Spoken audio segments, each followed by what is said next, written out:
warahmatullahi wabarakatuh. Di sini saya Ramadona ingin menjelaskan mengenai penyelesaian sengketa internasional terkait dengan International Court of Justice atau IC. Pada dasarnya, sengketa internasional itu adalah sebuah sengketa yang terjadi dikarenakan perbedaan pandangan antara dua belah pihak. Dan pihak-pihak ini adalah pihak yang melintasi batas negara.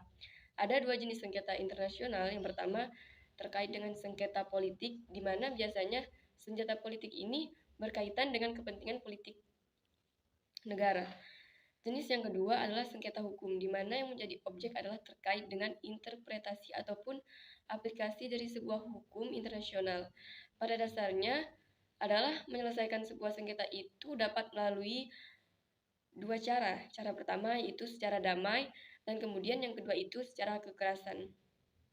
Pembahasan pertama mengenai dasar hukum penyelesaian sengketa secara damai, di mana Konvensi Den Haag 1899 dan 1907 mengenai penyelesaian sengketa tersebut.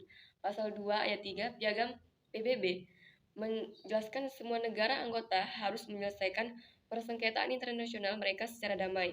Sedemikian rupa hingga perdamaian dan keamanan internasional serta keadilan tidak membahayakan.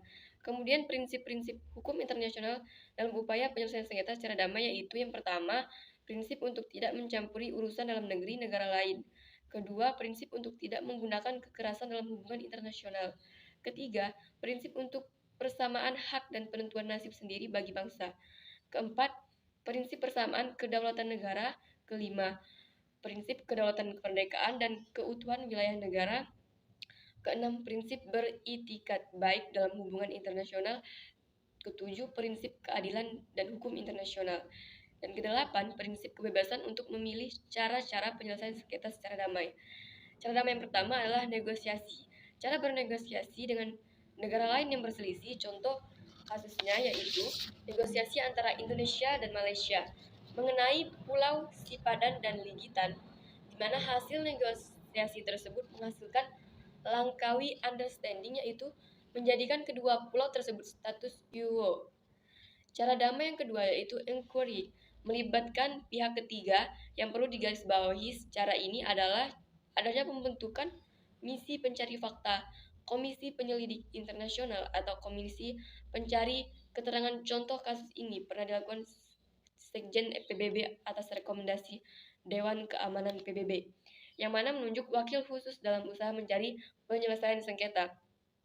Di Timur Tengah, cara damai yang ketiga yang masih melibatkan pihak ketiga yaitu good officers atau jasa-jasa baik. Di dalamnya harus memperoleh persetujuan dari para pihak, bisa dilakukan oleh negara, kelompok negara, perorangan, organisasi internasional, dan organisasi regional. Keempat yaitu penyelesaian sengketa melalui mediasi, di mana suatu cara untuk menyelesaikan sengketa internasional secara damai, di mana pihak yang memberi campur tangan untuk rekonsiliasi tuntutan-tuntutan dari para pihak yang bersengketa. Keputusan yang dikeluarkan oleh ICJ yaitu yang pertama mengenai penyelesaian sengketa perbatasan kasus penyelesaian sengketa antara Kamboja dan Thailand tentang wilayah perbatasan. Kedua, sengketa laut di mana batas maritim antara negara-negara seperti kasus sengketa laut Cina Selatan antara Filipina dan Tiongkok. Ketiga, kejahatan internasional kasus genosida di Bosnia dan Herzegovina. Keempat, pelanggaran hak asasi manusia kasus Myanmar dan Gambia tentang Rohingya. Dan kelima, sengketa investasi, di mana sengketa investasi antara negara dan perusahaan multinasional. Kemudian perbedaan antara adversary opinion dan judgment yaitu advisory opinion yaitu pendapat yang bersifat penasehatan yang dikeluarkan oleh ICJ pada permintaan badan-badan PBB atau organisasi internasional lainnya. Opini penasehatan ini bersifat non-binding atau tidak mengikat, sehingga tidak ada kewajiban bagi negara atau pihak-pihak yang terkait untuk mengikuti pendapat ICJ tersebut. Advisory opinion dikeluarkan sebagai jawaban atas pertanyaan-pertanyaan hukum internasional yang diajukan oleh badan-badan PBB atau organisasi internasional lainnya. Advisory opinion tidak dapat digunakan untuk menyelesaikan sengketa antara negara-negara atau pihak-pihak yang terkait. Kemudian, judgment yaitu putusan pengadilan yang dikeluarkan oleh ICJ dalam konteks penyelesaian sengketa antara negara-negara atau pihak-pihak yang terkait. Putusan ini bersifat binding atau mengikat, sehingga pihak-pihak yang terkait wajib mematuhi putusan ICJ tersebut. Judgment dikeluarkan setelah ICJ melakukan pemeriksaan terhadap bukti-bukti dan argumen-argumen dari Judgment dikeluarkan setelah ICJ melakukan pemeriksaan terhadap bukti-bukti dan argumen-argumen dari masing-masing pihak, serta mempertimbangkan prinsip-prinsip hukum internasional yang relevan. Judgment dapat digunakan untuk menyelesaikan sengketa antara negara-negara atau pihak-pihak yang terkait. Nah, teman-teman, apa sih perbedaan ICC dan ICJ?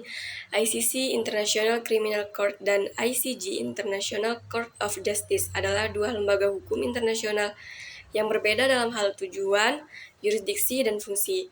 Dalam hal tujuan, yaitu tujuan utama ICC didirikan untuk menegakkan